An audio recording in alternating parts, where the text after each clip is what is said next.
हरे कृष्णा। आज की इस क्लास में सभी भक्तों का स्वागत है। हम कीर्तन से स्टार्ट करेंगे। जय राधा माधव कुंज बिहारी, जय गोपी जन वल्लभ गिरिवर धारी, यशोदानंदन ब्रज जन रंजन, यमुना तीरा वनचारी, जय राधा माधव कुंज बिहारी। हरे कृष्णा कृष्णा कृष्णा हरे हरे, हरे राम राम हरे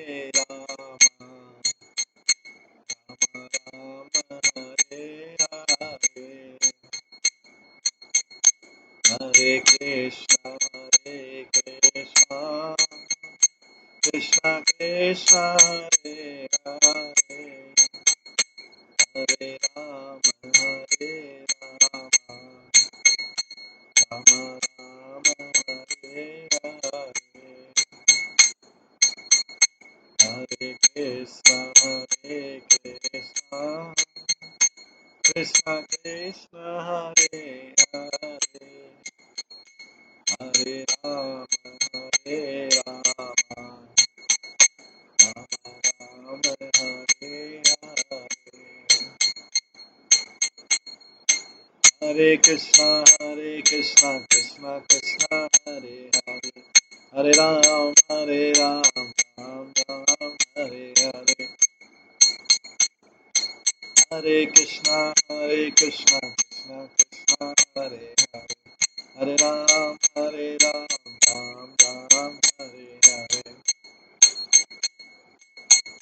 जय राधा गोविंद राधा गोविंद राधे, जय राधा माधव राधा माधव राधे, जय गौरनिताय जय गौरनिताय, गौरनिताय जय गौरनिताय, जय जय प्रभुपाद प्रभुपाद प्रभुपाद, जय जय प्रभुपाद। निताय गौर हरि बोल हरि बोल हरि बोल, निताय गौर हरि। श्री राधा गोविंद देव की जय, श्री जगन्नाथ बलदेव सुभद्रा महारानी की जय, श्री गौर निताय की जय, शिल प्रभुपाद की जय, श्री गुरुदेव की जय, सभी भक्तगणों की जय।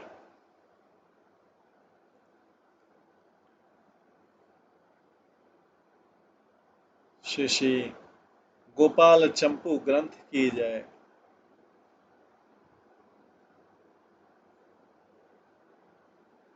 श्री जी गोस्वामी की जय।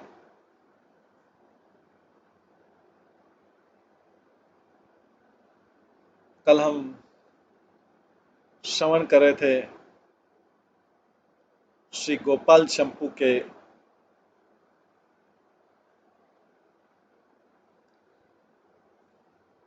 ग्रंथ, गोपाल चंपू ग्रंथ के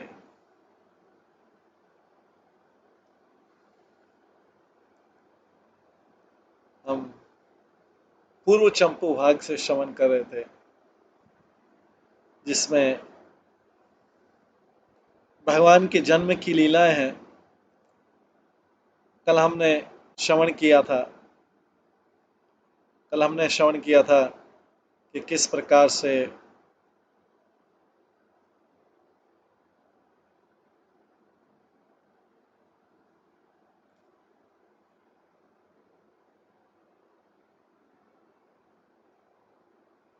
लाला के गोपाल के कृष्ण के जन्म के कुछ दिनों बाद ही पूतना आ गई थी और पूतना ने कृष्ण को, गोपाल को विषपान कराना चाहा, और लेकिन लाला ने तो उनको उनके विष के साथ उनके प्राण भी ले लिया और उसका उद्धार कर दिया। जब ब्रजराज नंद जो कि मथुरा गए थे वहां से आए तो इस बात को सुन के एकदम मूर्छित हो गए। लेकिन जब उन्होंने सुना कि वो पूतना लाला के हाथ, कृष्ण के हाथ मारी गई है, तो फिर उनमें चेतना आ गई। ये कल हमने श्रवण किया था। तदंतर वहां पर श्री ब्रजराज, ब्रजराज मतलब ब्रज के राजा जो नंद हैं वो, तथा वहां तदंतर वहां पर श्री ब्रजराज ने ऐसा आश्चर्य सम्मुख श्रवण किया, देखा, में अनुभव भी किया। उनमें से जो सुना है वो इस प्रकार है। यथा पहले तो पूतना का शरीर लंबाई से 6 कोस तक फैल कर गिरा। 6 कोस मतलब 12 मील। उसकी चौड़ाई 2 कोस की, ऊंचाई 1 कोस की थी। महामन गोकुल के घरों की वसावट की लंबाई तो दोपहर तक चलकर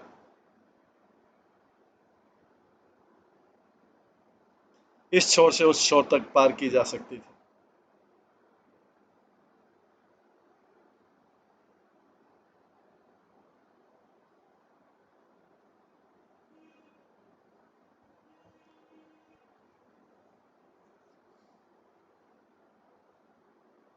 एवं चौड़ाई 1 पहर में पार की जा सकती थी।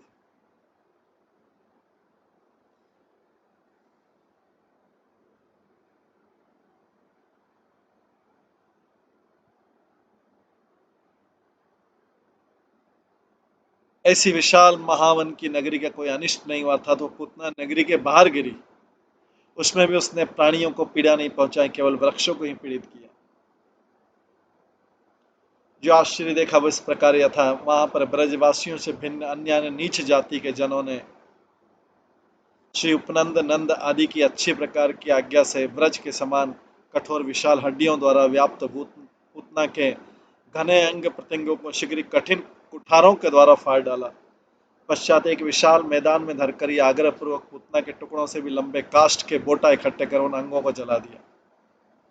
इस प्रकार ब्रज से बाहर उस लंबे चौड़े मैदान में पामर आदि कार्यकर्ताओं की गणना एवं उनकी प्रचुर शक्ति का प्रकाश ही जब नहीं किया जा सकता, तब गोप आदि जनों की कौन कहे।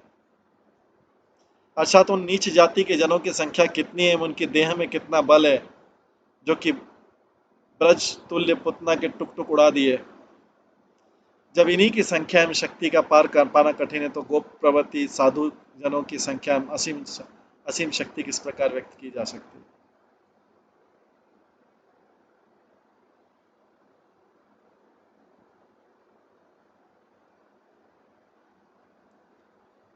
अब श्री नंद ने जो अनुभव किया वह इस प्रकार है। जैसे रुधिर का पान करने वाली यह राक्षसी भी जिन श्री कृष्ण के स्पर्श ले से श्रेष्ठ सुगंध को प्राप्त कर गई, अर्थात सुगंध में बन गई, उन कंस रिपु श्री कृष्ण की सुमधुर माधुरी दुग्धपान के बहाने प्राण पान करना कपट से युक्त होकर भी करोड़ों युगों में प्रमाणों के गोचर न हो सकेगी।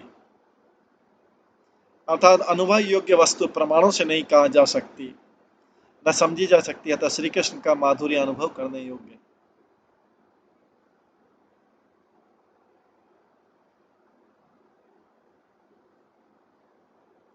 कारण उस समय जले हुए पूतना के शरीर से दूतों की तरह सुगंधमय धूम समूह निकले, जो कि दूसरे दिन दूसरे गांव में जाने वाले किन्हीं किन्हीं जनों को बुलाने का कार्य कर रहे थे। अर्थात उस दिन जो लोग दूसरे गांव जा रहे थे, पूतना की चिता की सुगंधमय अति ऊंचे धूम समूह को देख सुगंधी के लपेटा में आकर वही उपस्थित हो गए, और उनके बुलाने का दूत रूप कार्य सुगंधमय धूम ने किया।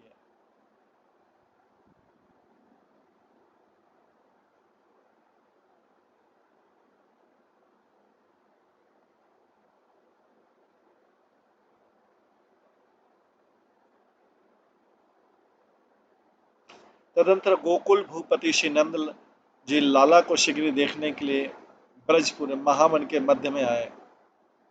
मार्ग के समीप में आते उनके आंसुओं की धारा बह चली, जिसे सारा शरीर भीग गया। कुछ क्षण मार्ग में खड़े खड़े रह गए। बंधुजन उनकी दोनों भुजाओं को पकड़े हुए थे।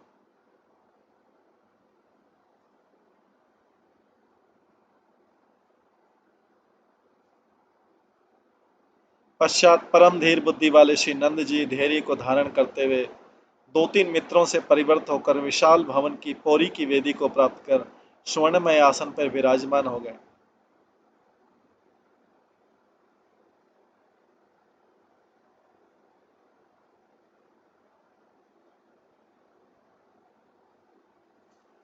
उस समय उनकी अर्धांगिनी श्री यशोदा जी अपने कुल की गोकुल में रहने वाली गोपियों के साथ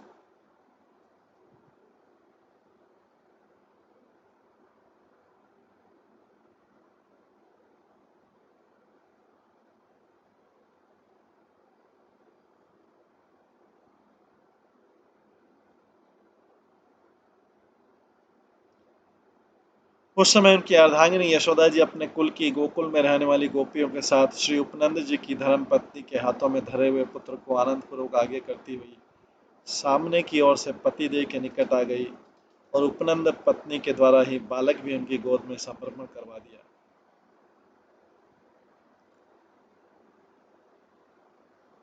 उस समय हाय ये वो बालक ग्रह से पीड़ित होने के कारण एक ही रात में दुखित हो गया क्या?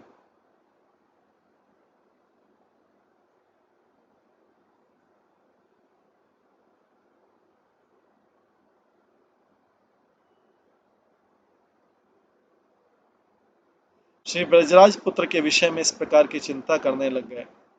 श्री ब्रजराज पुत्र के विषय में इस प्रकार की चिंता करने लगे। पुनः तत्काल पुत्र को पूर्ण चंद्रमा की तरह अष्टपुष्ट देखा। किंच बालक के पिता श्री नंद जी ने बालक के रूप मधु का आस्वादन किया, मुख की प्रसन्नता रूप अमृत का अच्छी तरह पान किया, कोई एक अनिर्वचनीय तुलना रहित स्पर्श सुख का भली प्रकार अनुभव किया एवं उसी घनश्याम और कोमलांग बालक के मस्तक की सुगंध के रसास्वाद का अनुभव करते समय तो हर्ष के कारण उस ब्रह्मांड तक को बुला दिया।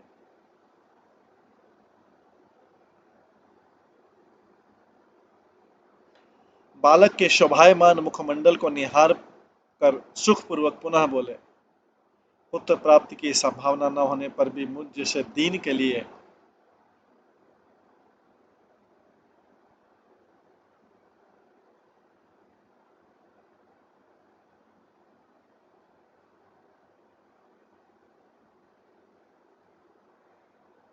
बालक के शोभायमान मुखमंडल को निहार कर सुखपूर्वक पुनः बोले, पुत्र प्राप्ति की संभावना न होने पर भी मुझ जैसे दीन के लिए श्री नारायण भगवान ने यदि तुमको पुत्र रूप से दे दिया है तो वे ही सब निर्वाह करेंगे तथा मेरी दुर्नीति को सहते रहेंगे।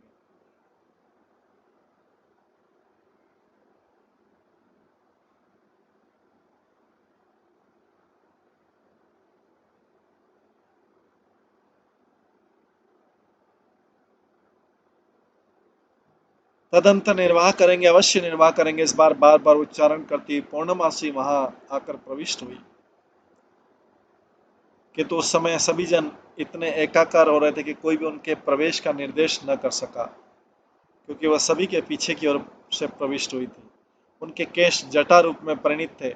सभी ने शीघ्र उठकर मानसिक भक्ति और चित्त की स्थिरता के सहित नमस्कार पूर्वक सत्यवादिनी श्री पूर्णमासी जी को सन्मुख किया एवं आसन आदि द्वारा उनकी पूजा की। उसके बाद श्री बजराज के प्रश्न में इस प्रकार का उत्तर होना आवश्यक है। श्री पूर्णमासी जी उस विषनारी पूतना के चरित्र को विशेष रूप से जानती थी, इसलिए ब्रजराज ने इस संबंध में अब क्या करना चाहिए आदेश दिए, जो प्रार्थना की। पूर्णमासी ने भी पहले की तरह कर्मजन्य शुभाशुभ अदृष्ट के लिए अपूर्व दान आदि करने की अनुमति प्रदान की। वह अपूर्व दान आदि कार्य भी उन्हीं को प्रधान बनाकर किया गया। इस प्रकार पूतना वध का वर्णन कर उस कथा की समाप्ति के लिए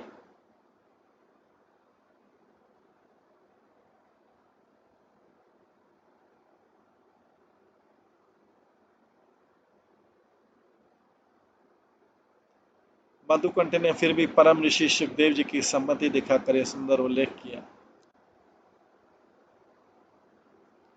इस प्रकार से पंचम पूर्णम खत्म होता है, अभी षष्ठम पूर्णम चालू होता है।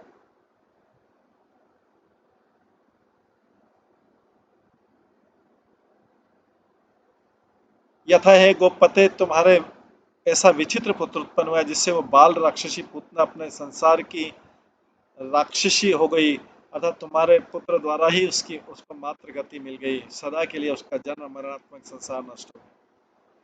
मधुकंठ ने अपने मन में पुनः विवेचना की, जैसे देखो, पहले राक्षसी बालकों के रुधिर का भोजन करने वाली थी, पश्चात इस गोलोक में नंद कुमार की धाई हो गई, अतः वो अधोगति कहाँ है, वह अत्यंत उच्च गति कहाँ है। मैं तो अंतःकरण में इस प्रकार का विचार करता हुआ अत्यंत भ्रम में पड़ जाता हूँ, अर्थात प्रभु की कृपा होते हुए कुछ देर नहीं लगती। इस प्रकार के वृत्तांत के समाप्त होते ही उस दिन भी पहले की तरह कथा स्थगित हो गई एवं सभी श्रोताओं ने यथायोग्य अपने अपने घर की ओर जाने वाले मार्गों का अनुसरण किया।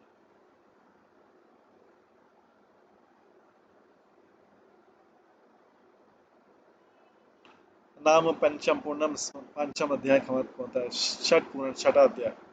अगली कथा थी शकड़ भंजानी, मतलब शक्टासुर का वध। अब पूर्वोक्त नियम के अनुसार चतुर्थ दिवस के कथा प्रसंग में सुंदर रूप से प्रकाशमान सभा में सभी के अनुमोदन से उल्लास युक्त स्निग्ध कंठ उत्कंठा पूर्वक बोला, श्रीमान मधुकंठ, आपका कंठ तो मधु से भी मधुर है, तथापि आज तो मेरे मुख की कथा का श्रवण करो। पूतनावध के अनंतर प्रतिदिन सर्वोत्तम भाव से नित्य नए सौंदर्य का प्रकाशन करते हुए श्री कृष्णचंद्र अपने भक्त मंडल को आनंदित करने लग गए, अर्थात शुक्ल पक्ष के चंद्रमा की तरह दिनों दिन बढ़ने लगे।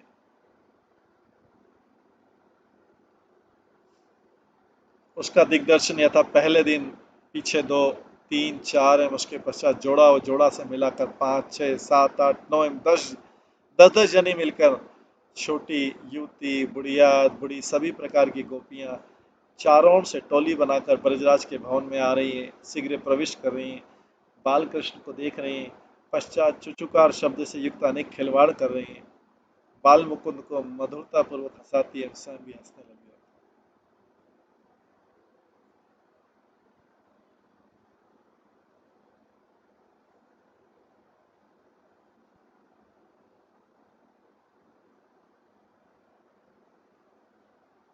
और भी माता पिता एवं मातृ कुलोत्पन्न एवं पितृ कुलोत्पन्न विचित्र विचित्र मित्रगण आश्चर्य युक्त होकर दर्शन की व्याकुलता दिखाते हुए नेत्रों के अंजन सदृश पद्मनाभ बालक का निरंतर अनुभव करने के लिए बार बार आकर बालक के मनोहर वस्त्रों को शरीर पर से उठा उठा कर हला हला कर एवं हास्य पूर्वक उसको छू छू कर बारंबार स्पर्श कर प्रतिदिन नेत्रों के आश्चर्य में उत्सव का लाभ उठाए।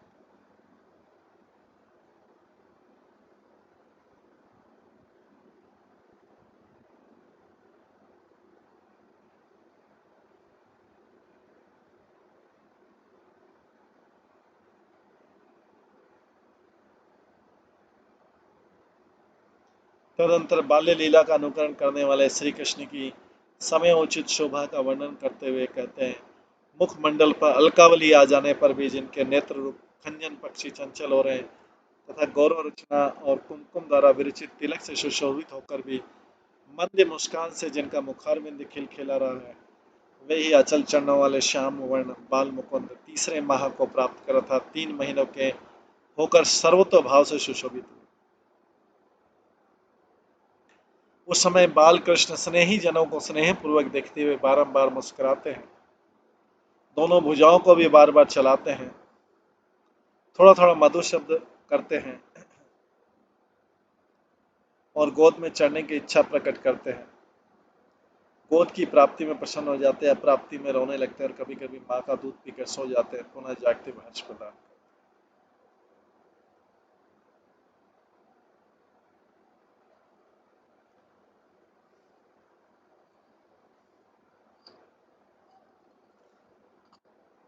करवट बदलने की लीला का वर्णन करते हुए किसी समय अपने जन्म नक्षत्र के 3 माह बीत जाने पर चंद्रमा जिसका पति है, ऐसे रोहिणी नक्षत्र में अर्थात श्री कृष्ण जन्म नक्षत्र में श्रीमती माँ यशोदा ने श्री कृष्ण के अभिषेक के कौतुक की यात्रा प्रवर्तित की।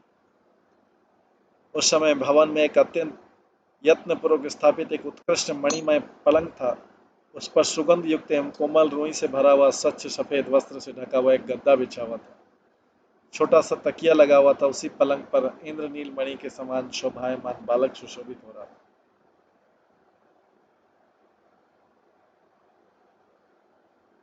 उसे प्रतीत होता था कि मानो श्री गंगा जी में नीलकमल तथा क्षीर समुद्र में नारायण शोभा पाए। तदंतर उत्तानशाही ऊपर की ओर मुख चरण करने करके सोने वाले।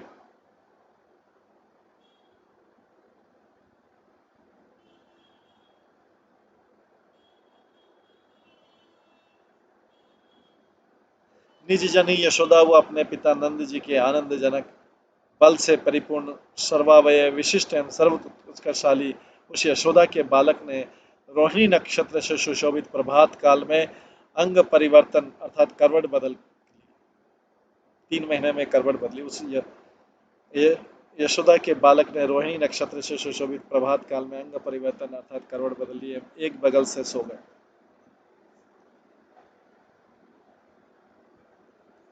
तदंतर ये सुकुमार कुमार शिरोमणि बालकृष्ण अपनी बगल के द्वारा पलका को पीड़ित करके जब शयन कर रहे थे,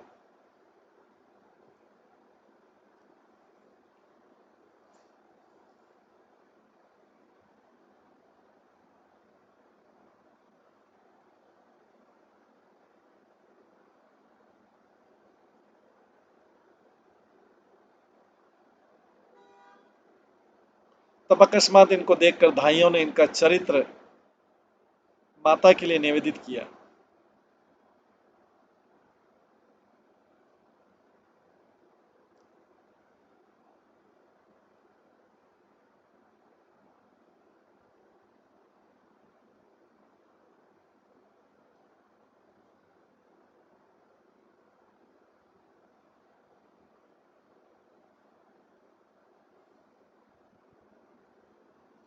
निवेदन करने मात्र से श्रीमंत नंद राजगृहिणी यशोदा अतिशय आनंद से परिपूर्ण हो गई।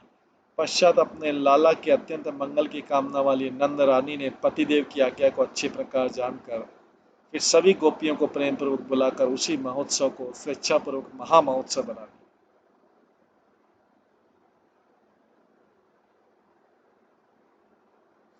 तदनंतर ये सुकुमार कुमार शिरोमणि बालकृष्ण अपनी बगल के द्वारा पलका को पीड़ित करके जब शयन कर रहे थे, तब अकस्मात इनको देखकर भाइयों ने इनका चरित्र माता के लिए निवेदित किया। निवेदन करने मात्र से श्रीमंत नंद राजगृहिणी यशोदा अतिशय आनंद से परिपूर्ण हो गई। पश्चात अपने लाला के अत्यंत मंगल की कामना वाली नंद रानी ने पतिदेव की आज्ञा को इच्छा अच्छी प्रकार जानकर फिर सभी गोपियों को प्रेम पूर्वक बुलाकर उसी महोत्सव को सर्वेच्छा पूर्वक महामहोत्सव बना दिया। उस महोत्सव के समय अपने अपने घर की रक्षा के लिए कुछ गोपियां रह गई। उनके बुलाने का इस प्रकार अनुसंधान करना, जैसे ब्रजेश्वरी ब्रजेश्वरी का आदेश है कि आज हमारे लाला का जन्म नक्षत्र शोभा पा रहा है।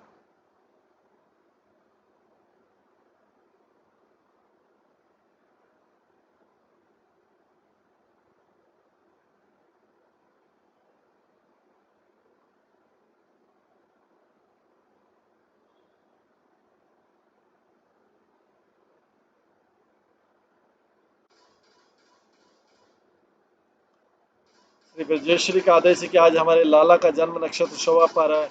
इसमें भी करवट बदलने का महान महोत्सव भी, सभी ब्रज नारियां प्राय आ गई। फिर तो अकेली घर की रखवारी के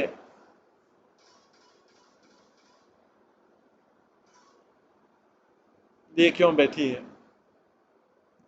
फिर तो अकेली घर की रखवाली के क्यों बैठी? देखो, नंद रानी ने बार बार आग्रह किया।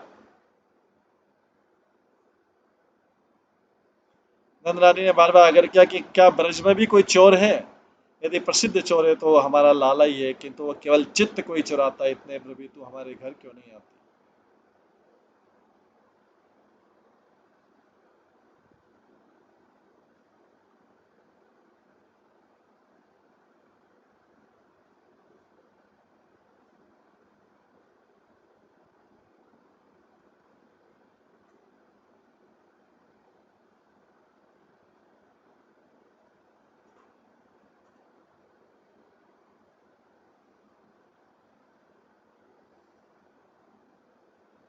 जो कुछ कुछ गोपियां रह गई थी उनको भी बुला लिया कि तुम अपने घर की रक्षा क्यों कर रही है? क्या ब्रज में और कोई भी चोर है क्या? ये प्रसिद्ध चोर है जो ब्रज का लाला, तो हमारे यहाँ अभी तुम्हारे घर में कौन चोरी करेगा? वो किंतु वो केवल चित्त कोई चुराता है, इतने पर भी तुम हमारे घर क्यों नहीं आती? तदंतर उस महोत्सव में विचित्र बाजा मंगल गान प्रशंसनीय ब्राह्मण कुल के मंगल कारक स्वस्ति वाचन आदि द्वारा विशेष रूप से विधि विधान को संपन्न कर बालक का अभिषेक कर वस्त्र से शरीर को पहुंचकर पीत झंगुलिया पहनाकर अलंकार धारण कर नरसिंह बीज आदि मंत्रों से रक्षा कर बार बार देखकर उस महोत्सव संबंधी हर्षमय बहुत से अन्य कार्यों को परिपाटी रूप मर्यादा को पूरा करने के लिए चारों ओर भाग तोड़ करती हुई सभी सेवकों को यथायोग्य कार्य में नियुक्त कर उनकी निरर्थता को दूर करती है। श्री कृष्ण जननी ने जिसकी रचना घर के समान है ऐसे विशाल शकट अर्थात गाड़ी के नीचे प्रातःकाली मंगलमय पलका पर बाल कृष्ण को अपना दृष्टिगोचर आंगन में ही सुला दिया। वहां पर खेलने वाले छोटे छोटे बालकों को भी स्थापित किया। वहां पर आधार रूप 4 खंबाओं के बीच में झूला से आकार वाले पलका इस प्रकार का, जैसे जिस प्रकार झूले के ऊपर श्री कृष्ण विराजमान थे उसके चारों खंबे प्रबाल अर्थात मूंगाओं से खचित थे। मरकतमणि जटित पाटियां शोभा पा रही थी। बीच में अरुण मणि की रेशमी निवार से बुना हुआ था। रेशमी लियाफ से भरी हुई कोमल रुई से बने हुए तोशक तकिया उस पर लगे हुए थे। ऊपर सुंदर पलंग पोष बिछे थे। वह धीरे धीरे हिल रहा था।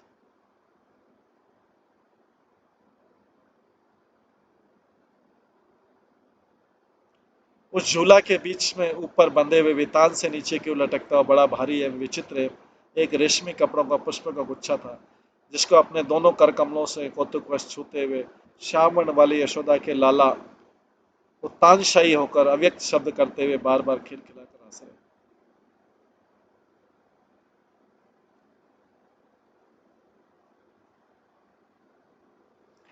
तदंतर ब्राह्मण आदि पूजनियों की पूजा समाप्त करने पर जो बालक के पहने योग्य झंगुला टोपी आभूषण आदि सब गोपियां लाई थी, उसी की देखभाल सार संभार कर करने में 1.5 प्रहर बीत जाने पर भी किसी व्यक्ति को अन्य किंचित भी ज्ञान पात्र मात्र का उस महोत्सव में भान नहीं था।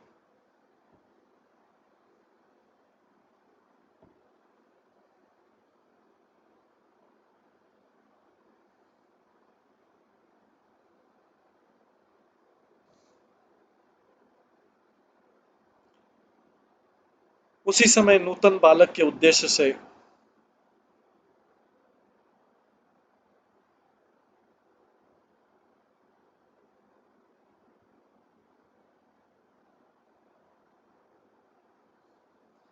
कंस का भेजा कोई असुर पूतना की तरह आकर ब्रजवासियों के महोत्सव को देखकर न सहता हुआ आकाश में स्थित इस प्रकार विचार करने लग गया।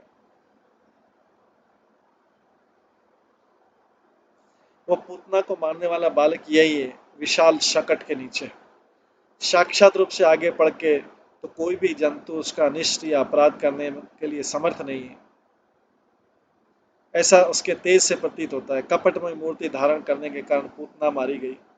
अब मैं तो मूर्ति न धारण करके यहाँ पर कार्य पूर्ति के लिए चेष्टा करूं, ऐसा विचार कर असुर गुप्त रूप से शकट में प्रविष्ट हो।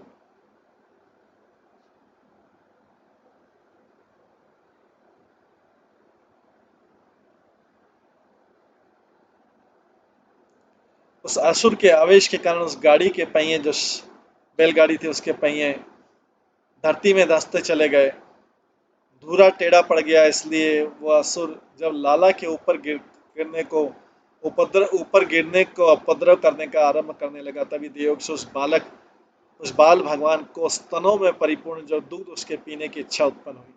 उस समय यशोदा मैया को न प्राप्त कर कातर की तरह नव कमल दल के समान कोमल चरणों को ऊपर की ओर फेंकने लगे। उन चरणों के आघात से बाल मुकुंद ने अपने पास में स्थित अपने शकट को पंख विहीन होने पर भी खेल खिलवाड़ की तरह राक्षस पक्षिणी पूतना की भांति ऊपर को उड़ाकर पुनः धरती पर धर दिया। वो पूरे शकटे को गाड़ी को ऐसा ऊपर पैरों से छोटे छोटे पैरों से ऊपर उठा के फिर नीचे कर दिया। उसी समय उसी विषय का श्रीमान अर्जुन ने विष्णु धर्मोत्तर ग्रंथ में आश्चर्यपूर्वक अनुकथन किया था। जिस शकट का अग्रभाग ताल वृक्ष के समान ऊंचा था एवं जो सारांश युक्त भारी भार से युक्त था, लंबा चौड़ा भी यथेष्ट था, तथा आपके चरणों के अग्रभाग के विक्षेप से जिसमें स्थित दूध दही तेल आदि के सारे भांड फूट गए थे, ऐसे विशिष्ट शकट को 3 माह की अवस्था में आपने जैसे ऊपर फेंक दिया, इस प्रकार आपसे भिन्न अन्य कौन व्यक्ति हो सकता है?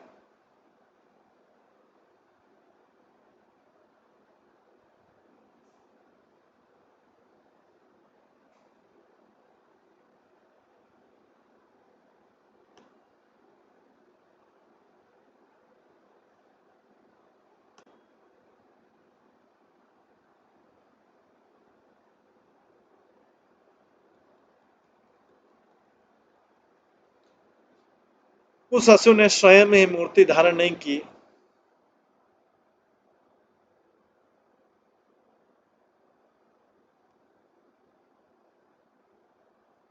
इसलिए बालकृष्ण ने भी उसको आकाश की तरह गुप्त रूप से नष्ट कर दिया।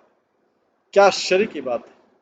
देखो, मूर्तिहीन की मूर्तिहीनता काका तालई न्याय से स्वयं संगठित हो गई। पूर्वोक्त प्रकार से यह असुर का शकट में प्रवेश ही ब्रह्मांड पुराण में श्री कृष्ण के अष्टोत्तर शत नाम स्तोत्र में शक्टासुर भंजन नाम से व्यंजित किया गया।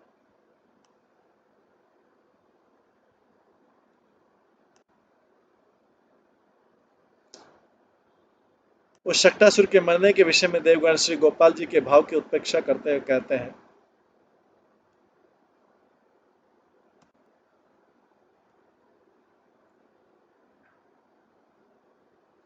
तो ब्रह्मांड पुराण में श्री श्री कृष्ण के अष्टोत्तर शत नाम स्त्रोत में शक्टासुर भंजन इस नाम से व्यंजित किया गया। श्री गोपाल जी मन ही मन में मानो ये करें, शक्टासुर देखो, हमारे इस घर के इस आंगन में ये हमारा ये शकट था, तो स्वयं इसमें जबरदस्ती धंस के बैठ गया, एवं इसी शकट के द्वारा तू ऊपर को चला गया। मैं तो प्रतिक्षण रोता ही रहा, इतने पर भी यदि तू मरता है तो मर जा, इसमें मेरा कोई अपराध नहीं। तदंतर शकट में से कटकट शब्द के प्रकट होते ही सभी जन भय के कारण क्या क्या है, क्या है, क्या है, इस प्रकार चारों तरफ से दौड़ दौड़ पड़े। उसके बाद गाड़ी के पलटने को देख और बालकृष्ण को देखकर सभी ने रुलाने वाली अत्यंत मूढ़ बुद्धि की परंपरा को धारण किया, अर्थात अर्थक के नवनिष्ठ को देखकर सभी रोने लग गए। शोक एवं दीनता के कारण शरीर के सभी अवयव जिनके विवश अर्थात असमर्थ हो गए, ऐसी माता यशोदा ने देवता से आविष्ट होकर ऐसी माता यशोदा ने देवता से आविष्ट होकर सभी जनों को देखते थे दौड़कर बालकृष्ण को उठा लिया। पश्चात कंप आदि सात्विक भावों से उनके अंग प्रत्यंग सभी पीड़ित हो चले। उस समय अन्यान्य गोपियों ने वेग पूर्वक चारों ओर से उनको धारण कर लिया। उस शकट में गिरते समय मेघ के समान शब्द उत्पन्न होने पर इस प्रश्नोत्तर को हुए, इस प्रकार प्रश्नोत्तर हुए यथा प्रश्न, ये मेघ किसी गड़गड़ाहट जो हुई वह क्या है, क्या है? उत्तर, कानों को कटु लगने वाला शकट का शब्द। प्रश्न, वो स्वयं कैसे हुआ? उत्तर, शकट पलट गया। प्रश्न, किस कारण से? उत्तर, अकस्मात। प्रश्न, कुशल तो है, कुशल तो है? उत्तर, वासुदेव की कृपा से सब कुछ। इस प्रकार प्रश्नोत्तरों के द्वारा ब्रजकुलपतिगण अंतपुर के बीच में आ गए। शकट के पतन को देखकर तो चकित होकर अपने दांतों के अग्रभाग से जीवा को दबाकर बहुत देर तक खड़े के खड़े रह गए। तदंतर एकदम पुर के बाहर के स्थान से श्रीमान ब्रजराज को अंतपुर के सन्मुखवर्ती स्थान पर आते देख सभी ने क्रमशः आकर उनको मार्ग देने के लिए मार्ग के दोनों ओर खड़े होकर सन्मुख की ओर दूर तक आने का स्थान दिया। उसके बाद इन पिता श्री नंद जी ने तो सभी जनों के कोलाहल से उस शकट के उलटने के वृत्तांत को समझते हुए माता के गले में चिपटे बाल मुकुंद को अपने हाथों में लिया और उनके सभी अंगों को निहारने लगे। तदंतर सभी ने शांत भाव का अवलंबन करते हुए उस वृत्तांत को शकट के चारों ओर निकट में खड़े हुए बालकों से पूछा। बालकों ने भी एकमात्र उसी का निर्देश करने वाली तर्जनी उंगली से दिखाते हुए उस बाल भगवान का ही निर्देश कर दिया।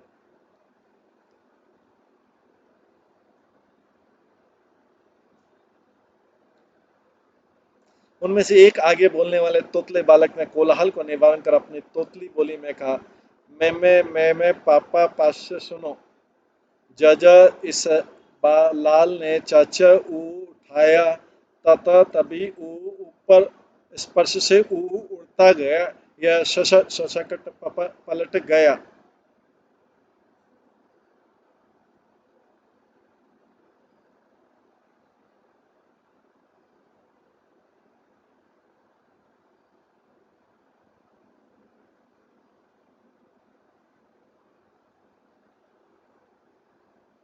उसके बाद उस तोतले बालक के वाक्यों का अनुसरण करते हुए सभी बालक दांत फाड़कर हंस हंस लिए।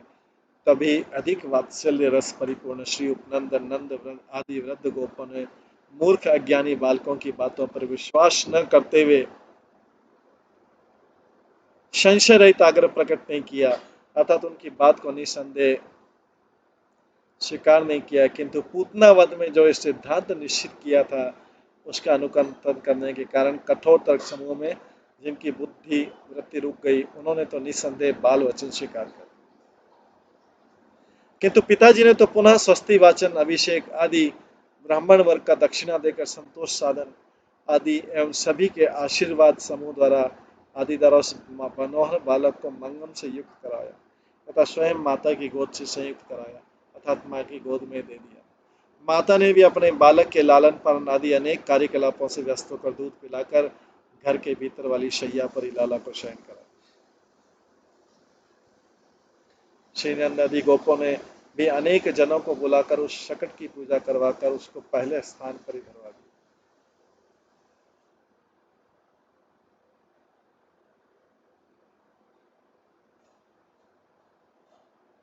तदंतर मधुकंठ बोला है, लाला स्मृतकंठ, इस 3 महीने के बालक द्वारा इतनी बड़ी भारी गाड़ी का पलटना असंभव है, अतः कुछ विचार कर कहो, अन्यथा कहने वाले कवि का अभिप्राय बिगड़ जाएगा।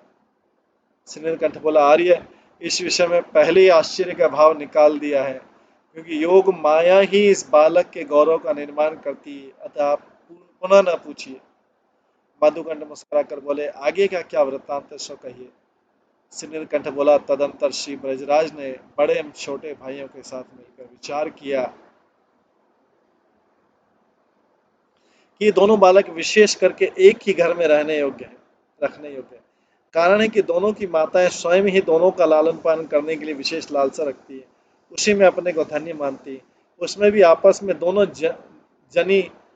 जनी दोनों बालक के प्रति आसक्त हैं, अभिलिषित संपन्न प्रशंसनीय अनेक प्रकार के घरेलू कार्य संपन्न करने को दोनों ही व्याकुल हैं।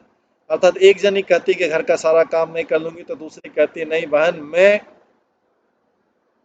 मैं कर लूंगी, ऐसा परस्पर प्रेम है। अतः एक साथ उन दोनों बालकों की पृथक पृथक रक्षा करना अत्यंत कठिन है। यदि एक जगह है तो चाहे जौन सी दोनों की देखभाल कर सकती, मैं तो केवल कब शुभ दिन आएगा उसकी अपेक्षा से ही विलंब का अवलंबन कर रहा था, अथवा आप सबकी जैसी इच्छा हो वही कहा जाए। शास्त्रज्ञ व्यक्तियों ने श्रीनंद के ऐसे वचन सुनकर वैदिक ब्राह्मणों को सुनाकर तत्काल देव की अनुकूलता देखकर शुभ मुहूर्त में एक साथ बाजे गाजे के साथ स्वस्ति वाचन आदि एवं स्त्रोत पाठ पूर्वक शीघ्र ही रामकृष्ण दोनों भाइयों का पूर्व सम्मेलन संगठित कर दिया।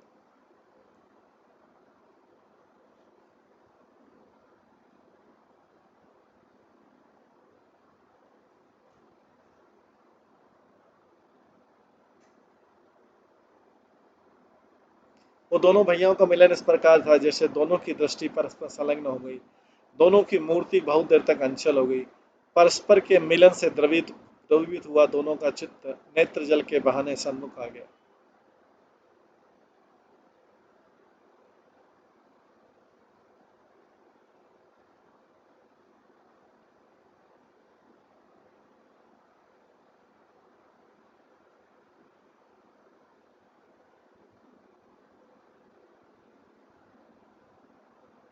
इस प्रकार श्यामल गौरकृष्ण बलदेव दोनों भाइयों की बाल्यावस्था में भी प्रसिद्ध आसक्ति इस प्रकार श्यामल गौरकृष्ण बलदेव दोनों भाइयों की बाल्यावस्था में प्रसिद्ध आसक्ति थी। ये ठीक भी है, क्योंकि इस जगत में परस्पर के नवीन दर्शन होने पर वो प्रेम में आसक्ति कौन से कौतूहल का विस्तार नहीं कर सकती, अपितु तो अनेक कौतूहल उपस्थित कर सकती। बाल्यकाल में पहले परस्पर में मिलते हुए श्री रामकृष्ण दोनों भ्राताओं की गौर श्याम वर्ण वाली किरणें परस्पर में सम्मिलित होकर अनेक चंद्रमाओं के रूप में परिणित हो गई। अतः इसी प्रकार सभी ब्रजवासियों ने अपने अपने घर उत्सव करके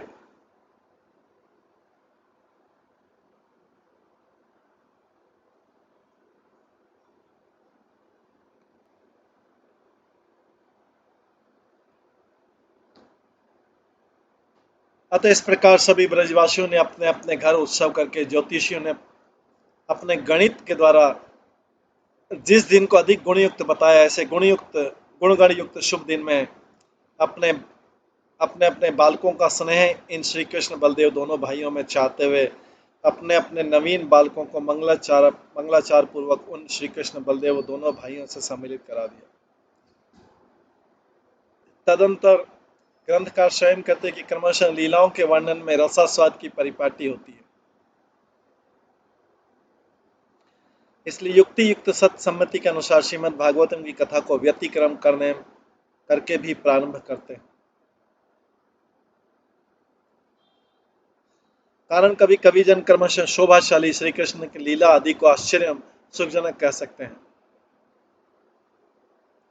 प्रेम और हर्ष हर्ष परिपूर्ण श्री सुखदेव जी के श्रीमुख के वचनों में तो श्री कृष्ण लीला क्रमशः न होने पर भी आश्चर्यजनक है।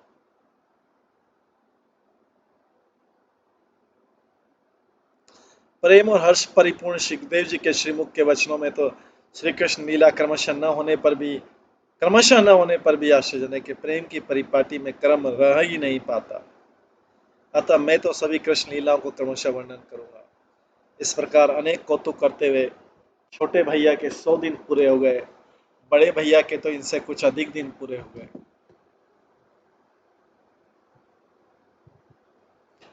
उस समय जिस बाल्यकाल में माता के साथ तो अच्छी प्रकार एवं पिता के साथ तो थोड़ा थोड़ा परिचय हो गया, तथा पिताजी के अकस्मात घर आने पर यह हमारे घर के जन हैं क्या अथवा नहीं, इस प्रकार की बुद्धि भी हो गई।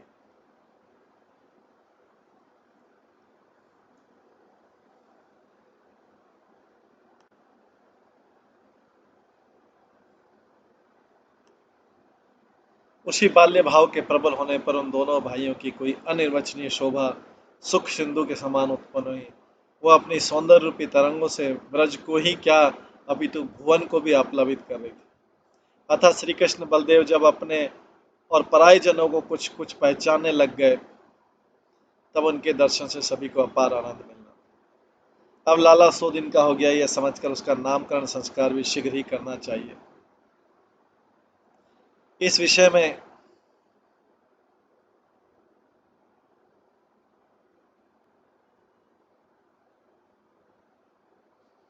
अपने भाइयों को भी की भी सम्मति लेकर श्री ब्रजराज ने वसुदेव जी के प्रति जब उनके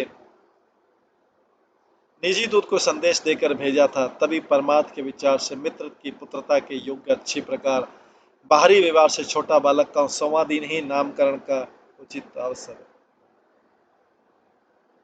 ऐसा निश्चय करते हुए श्री वसुदेव जी ने श्री ब्रजराज के प्रति समय अनुसार उसका निवेदन करेंगे।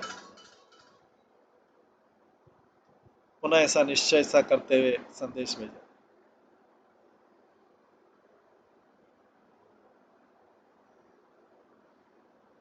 तदंतर इस कार्य के लिए अपने परम हितैषी कुल पुरोहित तपोनिधि श्री गर्गाचार्य को ही मन में निश्चित कर एवं एकांत मन से मिलकर अपने पुत्र के परिवर्तन रूप व्यापार को विस्तार पूर्वक कहकर निवेदन किया।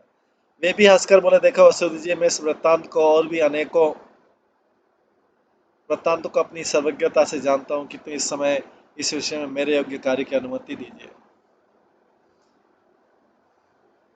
श्री वसुदेव जी बोले, पूज्यपाल आचार्य वर्ग, आप तो शीघ्र ही नंद जी की भूमि में ब्रजभूमि में जाकर परस्पर एक स्थान पर स्थित अपने यजमान के नवीन दोनों बालकों को द्विजाति जनों की उचित प्रणाली के अनुसार संस्कार से संस्कृत कर देना, किंतु यज्ञोपवीत एवं विवाह संस्कार जिस प्रकार उस ब्रजभूमि में न हो सके, ऐसा यत्न करते रहना।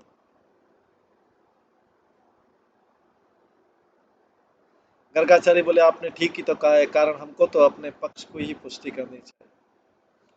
तदंतर लाला श्री कृष्ण के ठीक 100वें दिन ही मुनिवर श्री गर्ग के ब्रज के प्रति प्रस्थान कर देने के बाद ब्रजराज तो बड़े लाला श्री बलराम के नामकरण के योग्य दिन के निकल जाने के कारण कोई एक पुण्यमय दिवस में ही दोनों का नामकरण का आधार हो जाएगा। ऐसा निश्चय करके प्रातःकालीन नृत्य की परिपाटी में गोलाकार चक्र रूप से चक्र धारण करते करोड़ों करोड़ छोटे बछड़ों से जो स्थान विचित्र है एवं गैया और ग्वारियों के वन में चले जाने के कारण जो प्राय निर्जन हो गया, ऐसे को स्थान का लक्ष्य कर उसकी सफाई की शोभा को संभालने के लिए केवल एक सेवक को सेवार्थ पीछे पीछे लेकर वहां पर दयालुता पूर्वक उन बछड़ों का दर्शन करने लग गए। उसी गोस्थान में, उसी खिड़क में, सर्व अपेक्षा परम पवित्र स्थान में बाल्यावस्था से ही जिनकी सेवा की है एवं प्रशस्त चिन्हों के द्वारा जिनने सभी जनों को आनंदित किया, ऐसे लक्ष्मी नारायण नामक शालिग्राम शिला में अष्टाक्षर मंत्र से चिरकाल इष्ट देव की पूजा करते हुए विराजमान। पूजा समाप्त कर देने के बाद गैया बछड़ों के निकलने वाले दरवाजे को बार बार देखते हुए उसी दरवाजे से कान उठाकर देखते हुए बछड़ों को देखने से किसी के आगमन की आशंका करते हुए श्री ब्रजराज ने सभी सर्वज्ञ गुरु मुनि सभा के सभापति एवं जिनकी वाणी पर सामवेद निवास रहता है ऐसे श्री गर्ग नामक मुनि को शीघ्र ही निकट आते देखा।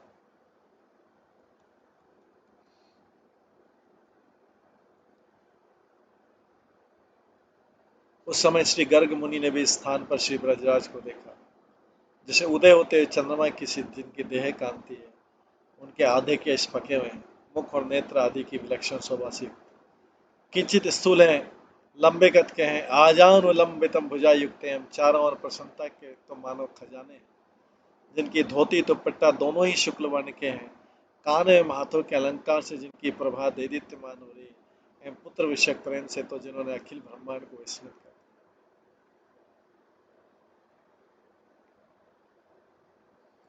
इन श्री गर्ग मुनि के ब्रज में आगमन की तो नंद जी बारंबार चिरकाल से अधिक अभिलाषा करते रहते।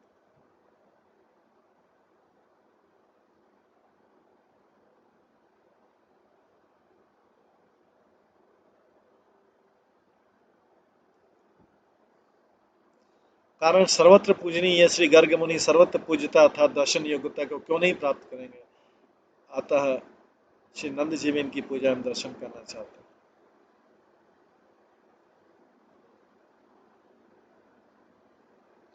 अस्तु जो हो, इस प्रकार परिचित होने के कारण वे मुनि को पहचान लिए गए। अतः अमृतपात करने वाले की तरह परम प्रसन्न श्री ब्रजराज ने भी शीघ्र अपने आसन स्थान को छोड़कर विशेष भक्ति से युक्त होकर हाथ जोड़कर विनीत होकर साक्षात नारायण बुद्धि से उनको प्रणाम किया एवं ब्रह्म तेज से देदीप्यमान उस इन मुनि की अनेक प्रकार के देव पूजा के अवशिष्ट द्रव्य से पूजा की। पश्चात बोले, भगवान आप जैसे महापुरुषों के प्रति कुशल प्रश्न का करने का कोई प्रयोजन नहीं है, कारण आप जैसों के संबंध से कुशल भी कुशल हो जाता है, किंतु सज्जन जन अपनी कुशलता के लिए ही कुशल में आप जैसों के प्रति कुशलता का प्रदर्शन करते। आप जैसे पूजनियों के निकट स्वागत का प्रश्न भी दृष्टता का परिचायक, यह वाणी भी न्याय युक्त है, तथापि देवताओं की पूजा में जैसे स्वागत प्रश्न प्रयुक्त होता है, उसी प्रकार आप जैसे महापुरुषों के प्रति भी स्वागत वाक्य प्रयुक्त किया जाता है।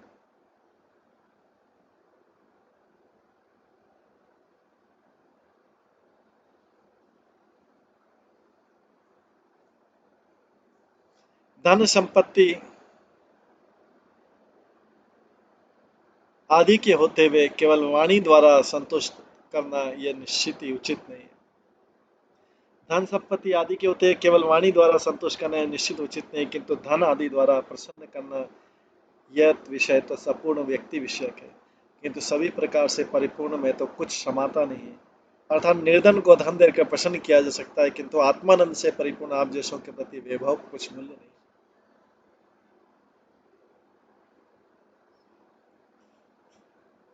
साधु व्यक्ति को अपने स्वार्थ की तो कभी अपेक्षा नहीं होती, किंतु उसमें जो स्वार्थ अपेक्षा दिख रही है वो सर्वदा दूसरों के लिए।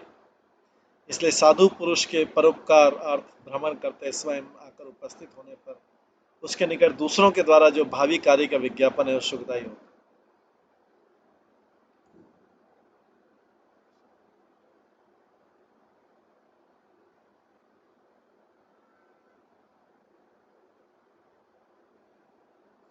आपने ज्योतिष शास्त्र का निर्माण किया है एवं आप वेद वेदांत में भी पारंगत है, परंतु ये सब कार्य आपने दूसरों को सुख पहुंचाने के लिए किया है। अतः आपके चरणों में मेरा ये निवेदन है कि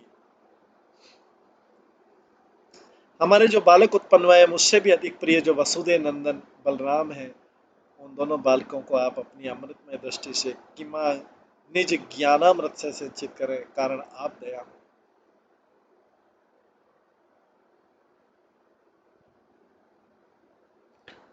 श्री नंद जी के ऐसे वाक्यों को सुनकर गर्ग मुनि गदगद होकर बोले, भिक्षु, जिस वस्तु में मन लगाकर आया है, दाता यदि उस वस्तु को बिना मांगे स्वयं देना चाहते हैं, तब भिक्षु के भाग्य का कितना वर्णन किया जा सकता है।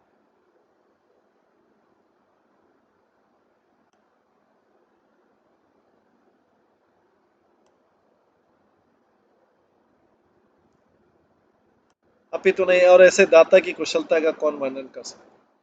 मुनिराज पूर्वोक्त रूप से जब अपने भाग्य की ओर श्लाघना कर रहे थे, तभी श्री ब्रजराज ने अपने सेवक के कान में कहा, ऐसा करो इस प्रकार का। और श्री गर्ग मुनि के द्वारा दुष्चरित्र कंस से आरोपित प्रतिकूलता में श्री वसुदेव जी के चरित्र का संवाद प्रवर्तित कराया, अर्थात कहे।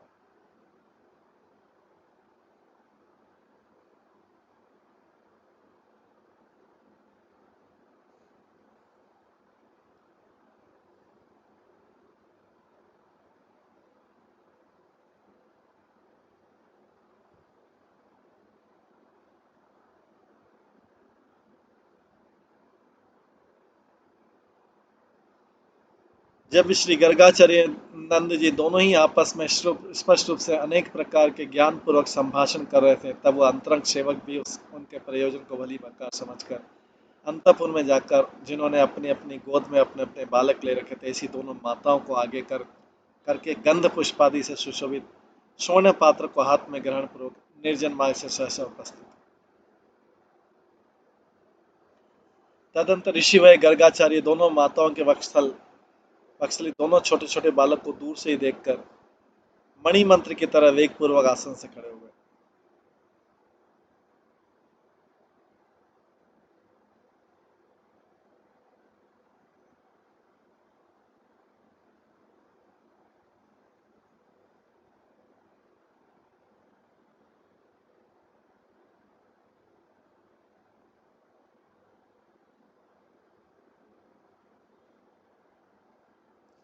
कारण प्रभु का प्रभावी आदर का कारण है, कोई लंबाई चौड़ाई या अवस्था की अधिकता नहीं। अर्थात मणि या मंत्र के प्रभाव से जो कार्य होता है, वह जैसे अर्तक किया उसी प्रकार 100-125 दिन की अवस्था वाले श्री कृष्ण बलदेव को देखकर ज्ञानी श्रेष्ठ मुनिवर का उठना भी अर्तक है। उत्तर रामचरित में भी कहा गया है, गुणा पूजा स्थानम गुणीषु न च लिंग न च भय। तात्पर्य, गुणियों में जो गुण है वे ही पूजा के स्थान। स्त्री पुष्पादि चिन्ह अथवा बुढ़ापा आदि पूजा के स्थान नहीं। कालिदास ने भी कहा, तेजसा ही न वह क्षम, तेजस्वियों की अवस्था नहीं देखी जाती, तेजस्वियों की आयु या अवस्था नहीं देखी जाती।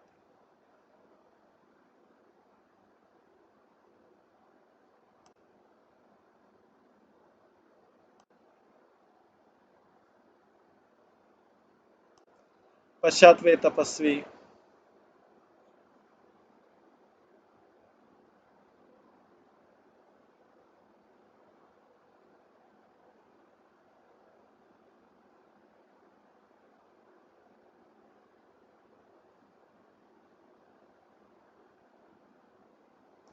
तपस्वी गर्गाचारी दोनों माताओं ने जिनके मनोहर अंगों का लालन पालन किया, ऐसे श्याम गुण वाले दोनों बालक को निमेष रही दशा से देखकर अपने दोनों नेत्रों के जल को रोकने के लिए किसी प्रकार भी समर्थ न हो सके।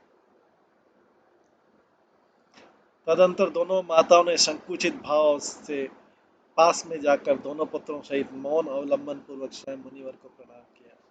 उन गर्गाचार्य ने भी ऊंचे स्वर से आशीर्वाद दिया, यथा, हे नंदन, तुम माता पिता के प्रति एवं उन दोनों के पितृकुल मातृकुल संबंधी प्रत्येक जन के प्रति तथा दोनों कुल के संबंधी बंधु समूह के प्रति और अधिक क्या कहूँ, सारे जगत के प्रति भी आनंद के दाता हो। वसुदेव नंदन बलराम, तुम भी उसी प्रकार सबके आनंद प्रद हो।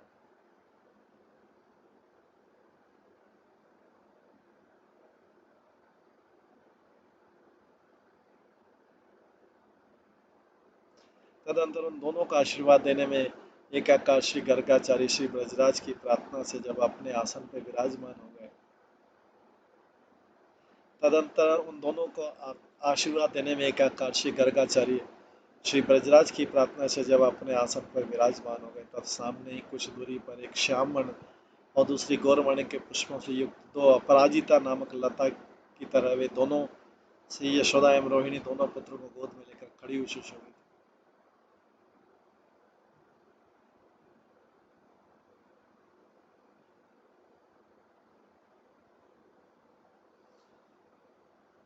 पश्चात मुनि के आदेश से वे दोनों माताएं भी आसन पर बैठ गई। श्री गर्गाचारी सारी ज्ञानेंद्रियों को जब श्री कृष्ण बलराम दोनों भाइयों में ही आवेशित कर रहे थे अर्थात उनके दर्शनानंद में तदाकार हो रहे थे, तब ब्रजराज ने क्षण भर प्रतीक्षा कर के हाथ जोड़कर विनम्र वाणी द्वारा अपनी अभिलाषा को प्रकट किया। बोले, योग्य जन ही दूसरे को योग्य बना सकते हैं। दूसरे को योग्य बना देने वाली योग्यता भी वेदों के ज्ञान से उत्पन्न होती है। इसमें भी आप तो वेदज्ञ विद्वानों में श्रेष्ठ हैं। अतः आप द्विजों की जाति में प्रकट है शरीर जिनका, ऐसे इन दोनों बालकों का संस्कार करो। तात्पर्य, ब्राह्मण क्षत्रिय विक्षत्रिय वर्णा द्विजात है। ब्राह्मण क्षत्रिय वैश्य इन तीनों वर्णों को ही द्विजाति या द्विज कहा गया तथा श्री देवमेढ़ राजा की वैश्य वर्ण वाली पत्नी से उत्पन्न महामनवासी श्री पर्जन्य के पुत्र गोप जाति श्री नंद का द्विजत्व तीसरे पूरण में विचार पूर्वक प्रमाण प्रमेय से सिद्ध कर चुके हैं। अतः श्री नंद जाति ने द्विजाति संस्कार करने की प्रार्थना। श्री गर्ग मुनि बोले, आप सबके यदुवंश में उत्पन्न होने पर भी वैश्यों गणों के पूज्य माता के वंश का संबंध रहने से आप विशिष्ट वैश्य। अतः जो ब्राह्मण वैश्य गणों के गुरु पद पर आरूढ़ है वे ही आपका संस्कार कार्य करेंगे, किंतु मेरे द्वारा होना उचित नहीं।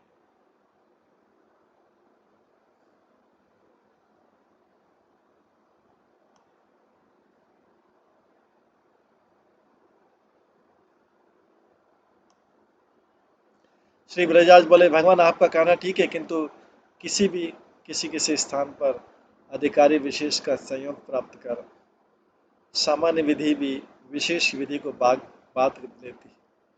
जैसे अहिंसा रूप निवृत्ति मार्ग में जो व्यक्ति विशेष श्रद्धा रखता है उस व्यक्ति के उद्देश्य में यज्ञ कार्य में भी अहिंसा द्वारा पशु हिंसा का बाध हो जाता।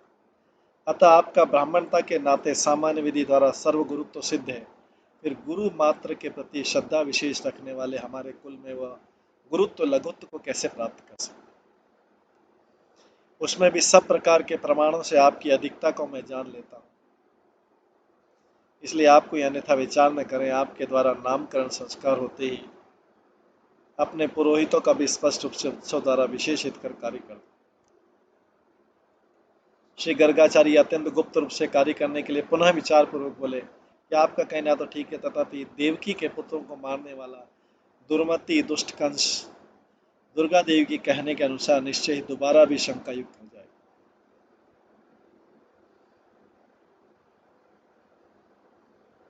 कारण जो यदुवंशियों के गुरु कहकर विशेष प्रसिद्ध हैं, उन गर्गाचार्य ने अन्य वर्ण में उत्पन्न इस बालक को संस्कार दिया। इसलिए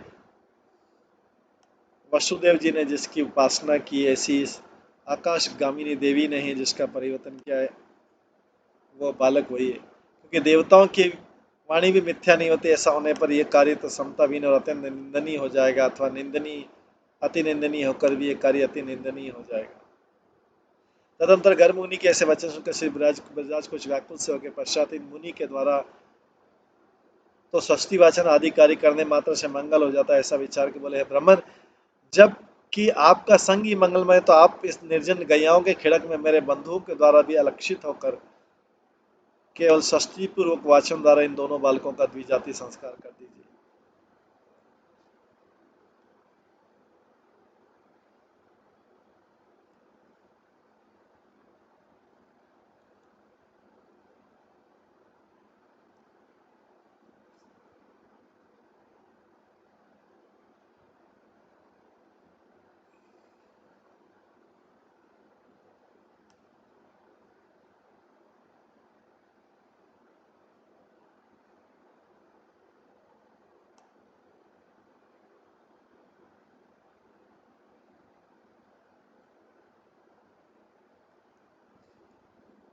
श्री गर्गाचार्य बोले, अच्छा, तो वही कार्य होने दो, आपकी इच्छा के अनुसार स्वेच्छापूर्वक मंगलाचरण करूंगा।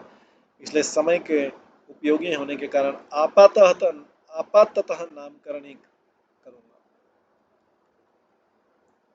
ऐसे कहकर स्वस्ति वाचन आदि कार्य को करके श्री गर्ग मुनि बोले, इसमें भी बड़े लाला का उद्देश्य करके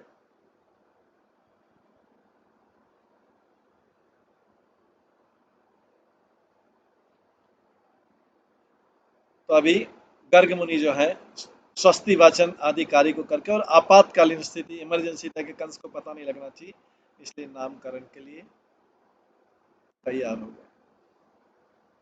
तो आज जब इस समय हो गया, इसको हम यहीं पे विराम देते हैं। इसके आगे का जो है हम कल की क्लास में श्रवण करेंगे।